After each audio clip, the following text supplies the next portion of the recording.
Hey gorgeous creatures, this week we're working on active straddle conditioning, much requested in our Facebook group. We're doing 4 exercises for 2 to 3 rounds, and if you're wanting to improve your shoulder mounts and inverts, then this one is for you. Exercise 1. We're starting off with a bit of a flow to help open up the hips and also start activating the muscles needed. Begin kneeling, bringing one leg straight back behind you. Lift the leg, keeping the hips square. Don't arch the back, and keeping that leg straight, bring it to the side and then lightly down. Lift back up again and rotate to the back and then back down. This counts as 1 rep.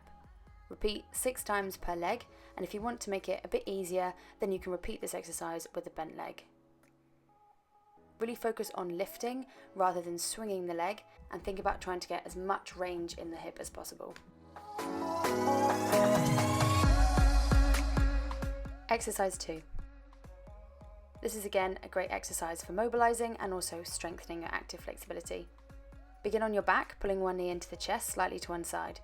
Keeping the hips still, draw the other leg straight up and then around in a circle. Try to pull the leg as wide as possible and rotate 5 times out and then 5 times in. Repeat on the other leg, and if you feel any tightness or crunching in the hips, you can make smaller circles as your hips relax. Exercise 3. Next up, we're going to come into a straddle crunch. Begin on your back with your legs coming straight up. Turn your knees out slightly and bring them wide into a straddle, keeping your hips and back neutral. Raise your shoulders off the floor and then reaching your hands forwards, perform 10 crunches. Maintain control, think about lifting rather than swinging, and keep actively trying to pull your legs wider and down to the floor the whole time.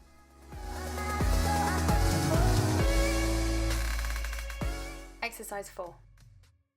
This is known as a horse stance. We're going to begin with feet roughly double shoulder width apart, feet facing forward to start off with. Your spine is tall, and we're going to sit the hips back as you lower into a squat. Drive your knees out and hold this position for 5 to 15 seconds. When you've held this, you can rest, or if you can continue, turn the feet out and then hold again for 5 to 15 seconds.